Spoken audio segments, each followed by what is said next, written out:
नमस्कार बच्चों। आज हम लोग पढ़ने जा रहे हैं एक बहुत ही अच्छी सी कहानी बिरसा मुंडा। इतिहास बताता है कि हमारे देश में कई तरह के विद्रोह हुए हैं। सन 1857 का विद्रोह तो सभी को याद होगा। यह पहला स्वतंत्रता आंदोलन था जब मंगल पांडे ने अंग्रेज़ों को चुनौती दी। आज़ादी प्राप्त करने के लिए अनेक लोगों ने देश पर अपने प्राण न्यौछावर कर दिए। उन्हीं में से एक नाम है बिरसा मुंडा का। तो आपके समझ में आ गया होगा कि हम लोग बिरसा मुंडा के बारे में आज पढ़ने जा रहे हैं, जो झारखंड के थे और क्या कुछ किया उन्होंने देश के लिए। ये निश्चित रूप से याद रखने योग्य बात है। सबको ये ध्यान में रखना चाहिए कि बिरसा मुंडा सामान्य से आदिवासी होते हुए भी देश की आज़ादी की लड़ाई के लिए उन्होंने अपना तन मन धन न्यौछावर कर दिया। मुंडा आदिवासी बिहार के दक्षिणी पहाड़ी इलाके में रहते थे। उन्होंने अपने जंगल, ज़मीन और अपनी आज़ादी के लिए शासकों का घोर विरोध किया। यह इतिहास के पन्नों में बिरसा विद्रोह के नाम से दर्ज है। उस समय में अंग्रेज़ों ने सोचा भी नहीं था कि कोई आदिवासी भी, क्योंकि आदिवासी तो बड़े भोले भाले होते हैं, अभी भी आप देखेंगे अपने काम से मतलब रखते हैं। तो उन्होंने सोचा भी नहीं था कि कोई आदिवासी भी इतना बढ़ चढ़कर इतने बड़े स्तर पर उनका विरोध कर सकता है। वो लोग सोच रहे थे कि बड़े आसानी से इन भोले भाले लोगों को हम लोग बेवकूफ़ बना करके इनका ज़मीन, इनका जंगल वगैरह सारा हथिया लेंगे। लेकिन बिरसा मुंडा ने ऐसा होने नहीं दिया। वास्तव में बिरसा मुंडा विद्रोह के नाम से भी जाना जाता है। इस विद्रोह के कई कारण थे। एक तो कि जमींदार ने छलबल से मुंडाओं की ज़मीन हथिया ली, जिस पर पिछले कई पीढ़ियों से मुंडा रहते थे और खेती बाड़ी करते आ रहे थे। ज़मींदारों द्वारा ज़मीन हथिया लिए जाने के कारण मुंडाओं का गुस्सा बढ़ता जा रहा था। मुंडाओं ने उसके विरुद्ध आंदोलन चलाया, जिसे सरदारी लड़ाई के नाम से जाना जाता है। क्योंकि वो सरदार मतलब मालिक, जैसे बंदर का सरदार होता है वैसे ही मुंडाओं का सरदार। तो जो मालिक थे, जो मुखिया थे, जो उन लोगों के लीडर थे, नेता, उनके द्वारा इसकी शुरुआत की गई थी। इसीलिए मुंडा विद्रोह को सरदारी लड़ाई भी कहा जाता है। इतिहास में सरदारी लड़ाई के नाम से भी इसको जाना जाता है। यह आंदोलन रांची से शुरू होकर सिंहभूम जिले में फैल गया। एक वजह और थी आंदोलन शुरू होने की, जंगलों को सुरक्षित घोषित करना, रिजर्व जिसको बोलते हैं। अब तुम सोचोगे कि यह क्या है। दरअसल अंग्रेजों के आने से पहले यहाँ सामाजिक प्रथा के अनुसार वन और वन की उपजों पर लोगों का पूरा अधिकार था। लेकिन सूखी टहनियों, पत्तियों तथा गिरी हुई डालियों को एकत्र करने के अलावा कोई भी पेड़ों को हाथ तक नहीं लगाता था।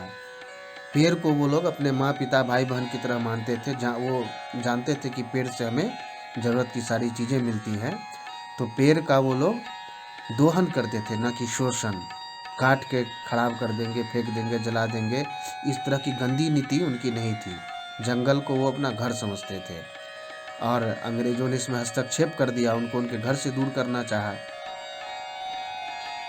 आदिवासियों को अपनी ज़रूरत की सारी चीज़ें जंगल से ही मिल जाती थी। यही कारण था कि वे स्वयं भी वनों की रक्षा करते थे। लेकिन जब अंग्रेज़ों ने देखा कि भारत के वनों में कीमती लकड़ी का भंडार है, तो उन्होंने वहाँ रहने वाले आदिवासियों को बाहर निकालने के लिए कई तरह के नियम बना दिए। इनमें से एक नियम था कि सरकार किसी भी व्यक्ति की ज़मीन पर अपना कब्जा कर सकती है। अब तुम सोचोगे तो तुमको गुस्सा आ जाएगा कि मान लो कल कोई तुम्हारे घर में बाहर से आए और कहे कि ये घर अब मेरा हो गया, चलो खाली करो। तो तुम सोचोगे ना कि मैं इतने दिनों से रह रहा हूँ और बाहर से आकर के उल्टा चोर कोतवाल को डांटे, ये खुद मुझे ही कह रहा है कि आज से ये घर मेरा हो गया। तो कुछ इसी तरह की परिस्थितियाँ, नियम बना कर उन्होंने पैदा कर दी।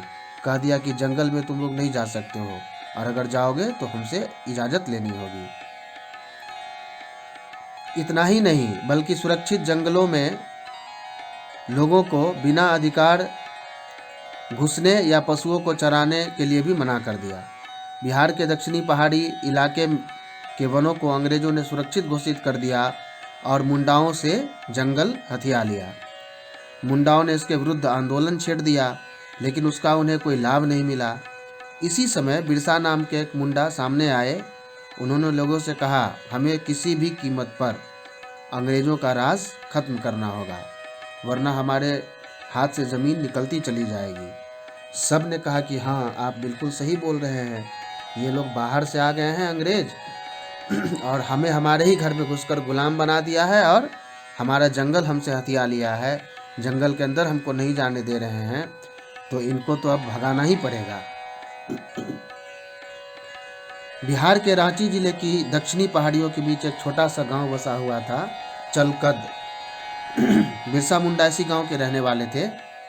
उन्होंने सभी जगह यह बात की कि अब महारानी विक्टोरिया का राज समाप्त हो गया है और मुंडा राज शुरू हो गया है। उन्होंने सभाओं में जा जाकर सभी को यह सलाह दी कि वे किसी को भी लगान नहीं देंगे।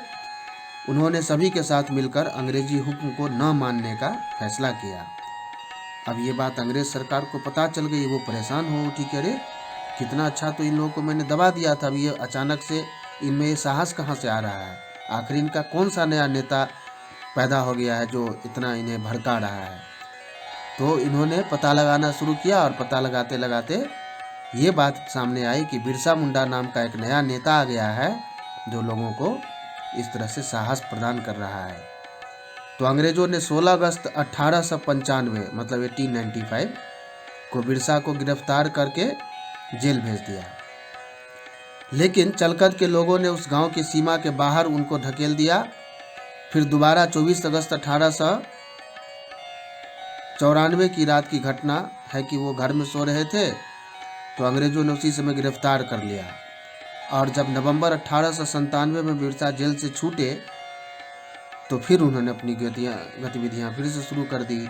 जगह जगह जाते थे, लोगों को समझाते थे कि देखिए, डरने की ज़रूरत बिल्कुल नहीं है, ये अंग्रेज़ बाहर से हमारे घर में घुस आए हैं और उल्टा हमें ही गुलाम बनाना चाहते हैं, लेकिन हम लोग ऐसा होने नहीं देंगे।